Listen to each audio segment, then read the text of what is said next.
Hi friends, welcome back to my channel. If you're new here, I'm Casper, the boy diviner. This will be my November recap.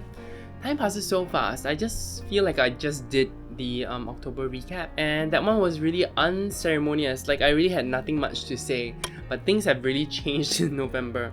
I know a lot of people were doing no deck November. It's interesting to see why they chose November because of the word no, I guess, in November. But there are so many things that are happening in November that make you want to buy, because there's Black Friday, there is other sales that are going on. In Singapore, there was 11th of November, 1111, that's Singles Day. And we have a lot of discounts on Singles Day. But so today I just want to cover the decks that I received, the decks that I wanted but didn't get, and the decks that I actually bought in November. The two decks that I received this month were the Lost Hollow Tarot, which you've already seen, and the Materia Prima. So I've already done walkthroughs of both decks. You can watch it in my channel. I'll probably put the links up in the cards above somewhere. And then let's dive into the decks that I really kind of wanted, but I stopped myself. Why I stopped myself maybe, and why I might still buy them sooner or later, but right now I'm not letting myself. Okay, the first one that I saw that really attracted me was the Elemental Power Tarot. I really like this deck. I really like the majors.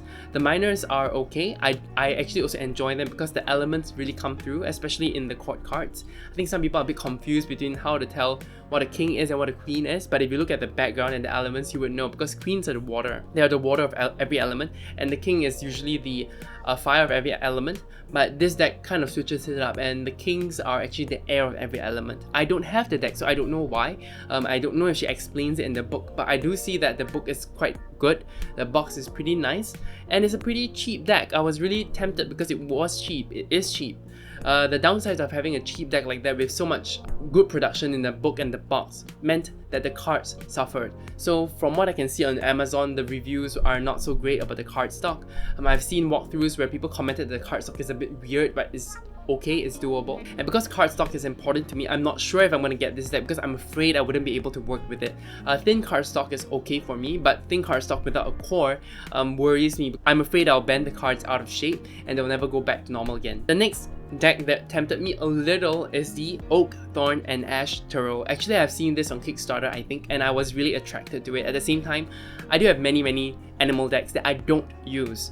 I enjoy animal decks, I enjoy watching them, looking at them, I enjoy watching videos on them, but because I don't have a close connection to animals or herbs, I live in a primarily urban environment and I don't particularly enjoy animals. Maybe cats. Pictures of cats are fine. I still never really connected with any of these animal decks that I have.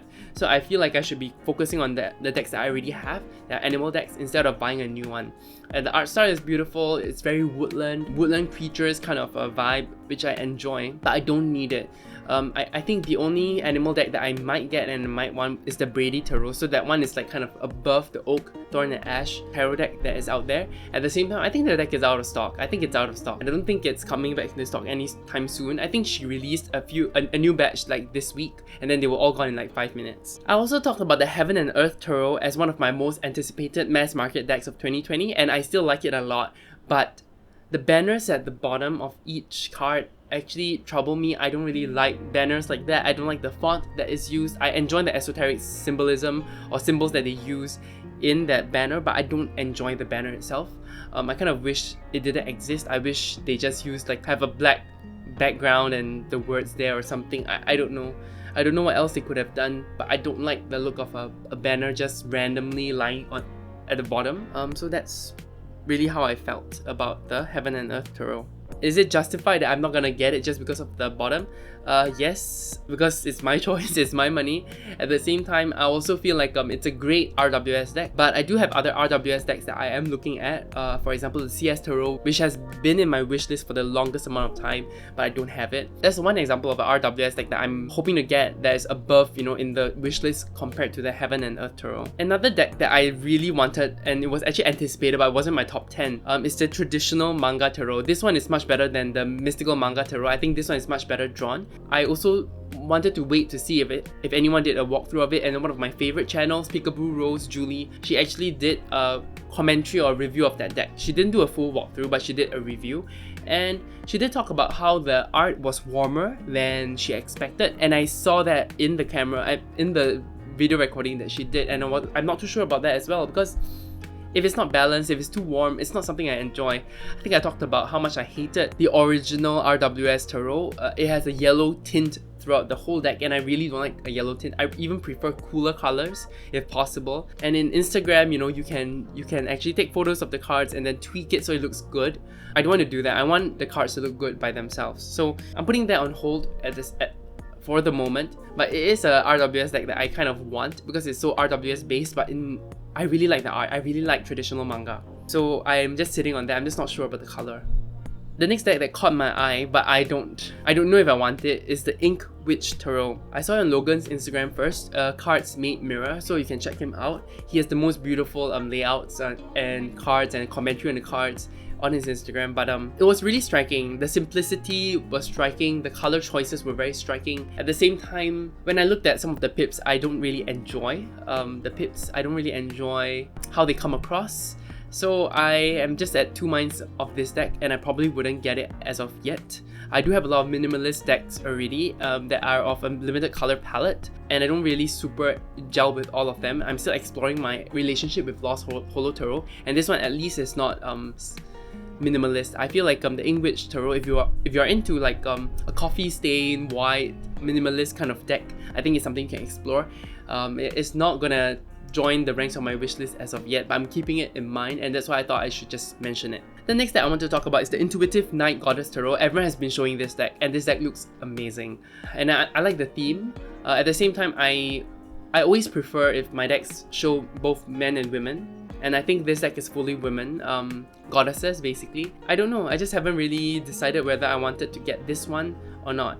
I think there is another mass market Dark Goddess Tarot that also just came out, which would be something I wanted this month, but when I heard it was glossy cardstock, I just don't even want to consider it as of yet because my list is so full right now. I'm going to sit on that and really give a commentary on that maybe next month once I really looked at some of the walkthroughs. But I feel like Goddess Tarots, both of them are something that I was looking into this month, but I haven't really thought about whether I want to get them or not. I probably won't, just considering the amount of decks that I have to work through in a way. So I'm holding on to that. On Kickstarter, there is also the Bumbleberry Holos Tarot, which is super cute. I'm always tempted by cute decks, but I never ever worked with them. So like the Weird Cat Tarot is something so cute, I love it, but I don't work with it as much because I feel like it's a bit disrespectful to clients who have a serious issue. They might feel like I'm lightening the issue a bit too much. I don't really do fun readings for myself, even though I do agree that tarot can be used for fun stuff. I don't know if I need a cute tarot. So I probably wouldn't get it, but it's something that I feel was worthy of my attention this month. I really thought about it. Tarocco Studios have some decks that I really am attracted to. The Revival Art Tarot 1 and 2. So 1 was really popular and it ran out, and now it's back. There's also 2 which have a different art, and I couldn't decide if I should get 1 or 2 because there are art in 1 that I didn't like that I liked in 2, and those that in 2 that I don't like in 1. Overall, I like the stylings of 1 much better. The font, everything was much better than number 2, but some of the art choices I wasn't too sure, and I heard that the first one doesn't come with like the artist's name, the name of the painting and things like that, so they're missing some sort of attribution, which is quite important to me, like quite important. So at the moment, I'm just not gonna get either. They also have another JJ Granville deck called the Scent Proverbs Tarot. Sorry if I mangled that. I think it's in French, but I don't know how to speak French. But it's something I'm also considering. But once I saw the star card in the Scent Proverbs Tarot, I felt like maybe this deck is not for me because you are taking art from an artist and putting into the tarot, and we all know that some of the cards and the decks, the cards and the meanings don't really match. You can read it however you want, but to me, sometimes when it's jarring, it doesn't make me feel comfortable, and the star card was an example of it being jarring. In the same vein, I've been tempted by the Hush Tarot for the longest time. I've seen it on Nancy Texas Rose's channel. She loves that deck, and the issue with that is that I don't really see that the art matches the meaning. Sometimes it feels a bit jarring, and that's why I'm holding back. At the same time, this month, I saw Mistress Ray actually redo her deck. So I've seen this on Boho Tarot's channel where she did it for the Nicoletta Cercoli Tarot. She reordered it, she took out all the original attributions and changed it up. Mistress Ray also did that for the Hush Tarot, and I think her new attributions actually work better. It's something I can experiment doing, but I think it takes a lot of time, and I don't know if I have enough time right now to invest in a new deck that I don't know if I am super attracted to. Instead, I should be working with decks that I have that I like the Lost Holo Tarot, which I like a lot, and the Material Prima, which I'm still getting to know, but the art is so beautiful. I've been enjoying using this deck, to be honest, even though I'm in camp. In camp meaning I don't stay at home anymore now. For this 2 weeks, I think I talked about this, I'm in camp. I don't come home, so I don't bring my cards with me because I don't want to get it too dirty there. I used to bring like tin decks, but now I don't. So it's something I'm thinking about, whether I should bring the whole Lost Holo Tarot with me just in case or something. That was like, I just talked about like a lot of decks that I wanted this month. And let's talk about the one deck that I bought this month that would not arrive until next year, I think. And it's the 40 Sovereigns deck. I feel like that deck is mainly for Magic use. My Magic practice is so minimalist right now and I don't have much time to invest in it, so it's something I'm also second guessing whether I wanted it or not. But because the Black Friday sale was there, I don't think I'll get a better chance. I also had a friend in Singapore that offered to share shipping with me, and that was like the last clincher, like, okay, this is the only time I'm gonna get it at this price. I don't see any opportunities in the future that lines up so well that a friend wanted to share shipping with me for a deck that is actually currently on sale, so I just went ahead and bought it. I hope my experience with the deck would be good. I haven't bought the Grimoire on Kindle yet, but I'm planning to, and I'm planning to read through it.